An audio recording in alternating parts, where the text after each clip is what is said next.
जयराम जी की। आज मैं आपको एक ऐसा दुर्लभ प्रयोग दे रहा हूँ। हनुमान जी के विषय में आप सभी जानते हैं और सभी हनुमान चालीसा का पाठ भी जानते हैं। तो मैं आपको एक ऐसा सुझाव देना चाहता हूँ अपनी तरफ से कि कोई भी इस प्रयोग कर सकता है और 101 पाठ का ये प्रयोग है। आप कितने दिन में करते हैं? कम से कम 11 दिन होना चाहिए और कम दिन में या फिर ज़्यादा दिन में आप करना चाहें तो कर सकते हैं। और 11 पाठ डेली रखिए आप अपना। और आप 11 पाठ में उसमें 1-2 पाठ ज़्यादा भी हो जाए तो उससे कोई फ़र्क नहीं पड़ता है। और 11 पाठ या फिर 5 पाठ 7 पाठ आप जैसा भी उचित समझें अपने समय के हिसाब से। और इससे कोई भी आप अपनी मनोकामना पूर्ति कर सकते हैं। और एक बात और बता दूं आपको अपनी तरफ से, जो मेरा व्यक्तिगत सुझाव है और व्यक्तिगत राय रखता हूं मैं और व्यक्तिगत अनुभव है अपना, कि हमको सिद्धियों के चक्कर में नहीं पड़ना चाहिए। वैसे पाना कोई बुरी बात नहीं है, सिद्धि पाना कोई बुरी चीज़ नहीं है, उसमें कोई मैं आपसे मना ही नहीं करता कि आप सिद्धि मत पाइए। लेकिन सिद्धि को पाने के लिए आपको बहुत प्रयत्न करना पड़ता है और बहुत कठोर मेहनत करनी पड़ती है। और ऐसी भी कठोर नहीं है कि जो आप कर ना सकें। लेकिन एक बात विशेष ये है, ध्यान रखिएगा कि जब हम किसी भी चीज़ को साधने के लिए जाते हैं तो इतनी सहज नहीं होती किसी भी चीज़ को साधने के लिए। और ख़ास करके वो सिद्धियाँ जो ऐसी बहुत सी सिद्धियाँ होती हैं जो लोग, मैं यहाँ पे उस चीज़ का डिक्लेयर नहीं करना चाहूँगा, अपना अपना मत है, आदमी का अपना अपना सुझाव है। और लेकिन मैं फ़िलहाल मैं केवल हनुमान चालीसा के पाठ के विषय में बात कर रहा हूँ, हनुमान जी के विषय में। तो हनुमान चालीसा का पाठ अपने आप में एक स्वयं सिद्ध पाठ होता है। और स्वयं आप पहले ही दिन से आप अपने जीवन में अनुकूलता देखोगे और पहले ही दिन से उसको लाभ मिलना आरंभ हो जाता है। किसी भी महाविद्या का जो काम होता है, जहाँ हम यक्षिणियों की साधना करते हैं, अप्सरा की साधना वगैरह करते हैं, तो उसमें हमें थोड़ा सा टाइम लगता है अनुभव प्राप्त करने में।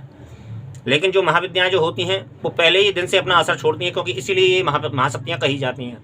महाशक्तियों को आदमी समझता नहीं, आदमी महाशक्तियों को समझता नहीं, केवल प्रत्यक्षीकरण करना चाहता है। प्रत्यक्षीकरण के कोई मायने नहीं है, ब्रदर, प्रत्यक्षीकरण के भी तुम्हारे कार्य सिद्ध हो सकते हैं यदि इस बात को समझे साधक। तो आपने शक्ति को प्रत्यक्षीकरण नहीं किया है और तो इसका मतलब ये नहीं कि आपका काम नहीं बनेगा। इस चीज़ में नहीं पड़ना चाहिए। प्रत्यक्षीकरण से कुछ नहीं होता, केवल सामने एक स्वरूप आ जाता है, उससे हम बातचीत कर लेते हैं, इतना ही अंतर होता है। उसका तो थोड़ा बहुत और भी बेनिफिट होता है, ऐसी बात नहीं है, लेकिन उसमें थोड़ा सा समय लगता है। और महाविद्याएँ जो होती हैं वो इतनी सहजता से प्रत्यक्ष होती नहीं है। लेकिन कुछ शक्तियाँ ऐसी होती हैं जैसे कि भैरव हैं, महाकाली हैं और हनुमान जी हैं, प्रत्यक्ष भी होते हैं। लेकिन ये साधक की एक कैपेसिटी होती है, साधक एक मनोभाव होता है। और कुछ क्रियाएं ऐसी होती हैं जिनमें जिनको जो क्रिया ही प्रत्यक्षीकरण की होती हैं। और सामान्य तौर पर हमको हनुमान चालीसा का पाठ के लिए कोई भी कर सकता है, लेडीज़ भी कर सकती है और जेंट्स भी कर सकता है, कोई भी कर सकता है। ऐसी बात नहीं है कि लेडीज़ हनुमान जी की पूजा नहीं कर सकती। मैं इस बात को सपोर्ट नहीं करता, किसी भी बात को। हाँ, मैं एक बात का जरूर समर्थन करता हूँ कि स्त्री को हनुमान जी की मूर्ति को हाथ नहीं लगाना चाहिए, दूर से ही उनकी पूजा करनी चाहिए। और जैसे जो कुछ दिन स्त्री के लिए वर्जित होते हैं, उन दिनों में वर्जित ही रहना चाहिए। वो वर्जित ही होते हैं स्त्रियों के लिए, वो दिन पूजा पाठ के दिन वर्जित ही होते हैं, वो आप स्वयं समझते हैं। लेकिन स्त्री पूजा पाठ नहीं कर सकती है हनुमान जी की, ये बात गलत है और मैं इस बात को नहीं मानता। मैं इस बात को सपोर्ट भी नहीं करता, क्योंकि मेरा व्यक्तिगत अनुभव इस चीज़ को सपोर्ट नहीं करता है। और आप इससे सिद्धि पाने के चक्कर में ना सिद्धि पाने 101 पाठ करके अपना सबसे पहले अपने जीवन का एक रूटीन बनाइए और एक अपनी कोई भी मनोकामना पूर्ति कीजिए। और कोई भी बड़ी से बड़ी आपकी मनोकामना हो। और मैं यह कहना चाहूँगा कि एक बात और विशेष ध्यान रखना चाहिए कि जो शक्ति हमको मुसीबत से निकालती है उसको हमेशा याद रखना चाहिए। कहने का अर्थ ये है कि उसके प्रति हमको लगाव रखना चाहिए, उसके प्रति हमको थोड़ी पूजा पाठ देनी चाहिए हमको। यदि हम डेली ना दे सकें तो कोई हफ्ते के हफ्ते, क्योंकि ये महाविद्याएँ होती हैं और महाविद्याएँ कभी हमेशा ये कल्याण के लिए ही होती हैं। और आप कोई भी कल्याण आप इधर उधर की चीज़ों को, समस्याओं को छोड़कर, व्यक्ति की समस्या ये है कि समस्या खुद होता है और फिर उपाय दूसरों से ढूंढता फिरता है, तो ये बहुत गलत चीज़ है। समस्या कर्म करने से पहले व्यक्ति को इस बात को ध्यान रखना चाहिए कि हम कौन सा कर्म कर रहे हैं और उसका फल क्या मिलता है। कर्म को कभी भी बिना सोचे समझे नहीं करना चाहिए, चाहे कोई भी कर्म करो, चाहे पुण्य करो चाहे पाप करो। हर कर्म का एक फल होता है और व्यक्ति उसी को भोगेगा, उसको भोगना ही पड़ेगा। जो व्यक्ति जो बीज बो रहा है मनुष्य, उसको काटना ही पड़ेगा, उसको कोई नहीं काटेगा, उसको तुम ही काटोगे। तो कर्म करते समय इस चीज़ का विशेष ध्यान रखो कि हम कौन सा कर्म कर रहे हैं, क्योंकि कर्म का ही फल मिलता है जगत में। तो मैं यहाँ पे समस्याओं से संबंधित एक ये प्रयोग बता रहा हूँ श्री हनुमान जी का। और आपकी कोई सी भी बड़ी से बड़ी समस्या हो, केवल एक सबसे पहले अपना एक छोटा सा अनुष्ठान कीजिए। 101, 111, 100 जो भी आप उचित समझें, 101 पाठ कम से कम, जिसको आप जैसे भी उचित समझें, और यहाँ पर 111 पाठ। तो मैं यही कहना चाहूँगा कि आप कहीं भी इधर उधर मत भटकिए। सबसे पहले अपने जीवन का एक उद्देश्य बनाओ कि सबसे पहले एक महाविद्या को साधा जाता है, महाविद्या को साधा जाता है सबसे पहले अपने जीवन में। यदि हमको जीवन में उन्नति पानी है और सदगति पानी है और जीवन की अपनी गति करनी है और यहाँ पर कल्याण करना है अपने जीवन का, व्यक्ति सिद्धियों को महत्व देता है।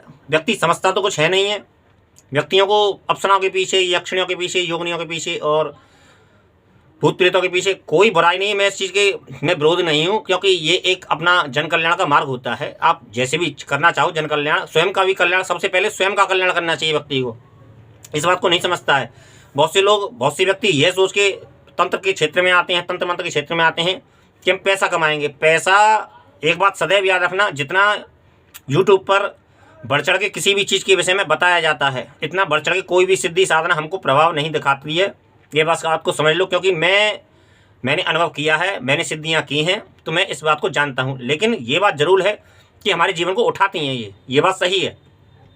लेकिन जितना बढ़ चढ़ के बताया जाता है वो देती हैं। कई शक्तियां हैं ऐसी, यक्षिणियों में भी ये गुणवत्ता पाई जाती है और अप्सरा में भी ये गुणवत्ता पाई जाती है कि हमको स्वर्ण मिल सकता है। ऐसी बात नहीं कि स्वर्ण नहीं मिलता है हमको।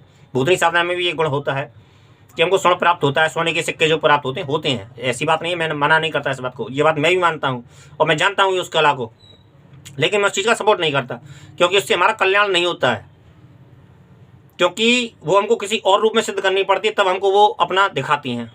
और यदि हम उसको सात्विक रूप में लेंगे तो हमको वो प्रभाव नहीं दिखा पाती हैं। वही सिद्धि, एक ही सिद्धि के कई स्वरूप होते हैं, एक ही चीज़ के कई भेद होते हैं। इस चीज़ को समझने के लिए तो सबसे पहले मैं यही कहूँगा कि अप्सरा, आप श्री राम भक्त हनुमान जी की साधना, हनुमान चालीसा का पाठ कीजिए और 111, 101 पाठ का एक छोटा सा अनुष्ठान कीजिए और अपने जीवन में क्या प्रभाव दिखाता है। और लेकिन ब्रह्मचर्य का व्रत पालन अवश्य करें, इस बात का विशेष ध्यान रखें। और दूसरी बात कि एक जो गुरु ना हो, यदि आपके गुरु हो तो अच्छी बात है, गुरु एक माला गुरु मंत्र की, एक माला श्री राम भक्त हनुमान जी की, एक माला श्री राम जी के नाम की अवश्य फेरें। क्योंकि हनुमान जी का नाम लेने से पहले श्री राम जी का नाम, क्योंकि ये उनका स्वयं का कथन है कि मुझ तक पहुँचने के लिए सबसे पहले मेरे प्रभु को हाजिरी दो, ये उनका कथन है। तो इस बात को विशेष ध्यान रखें और इस चीज़ का प्रयोग करें और आप अपने जीवन में लाभ उठाएं। और आप देखें कि आपकी बहुत सी समस्याएं शायद जीवन में सुलझ जाएंगी, जो आपको इधर उधर भटकने से नहीं सुलझेंगी। धन्यवाद। जय राम जी की।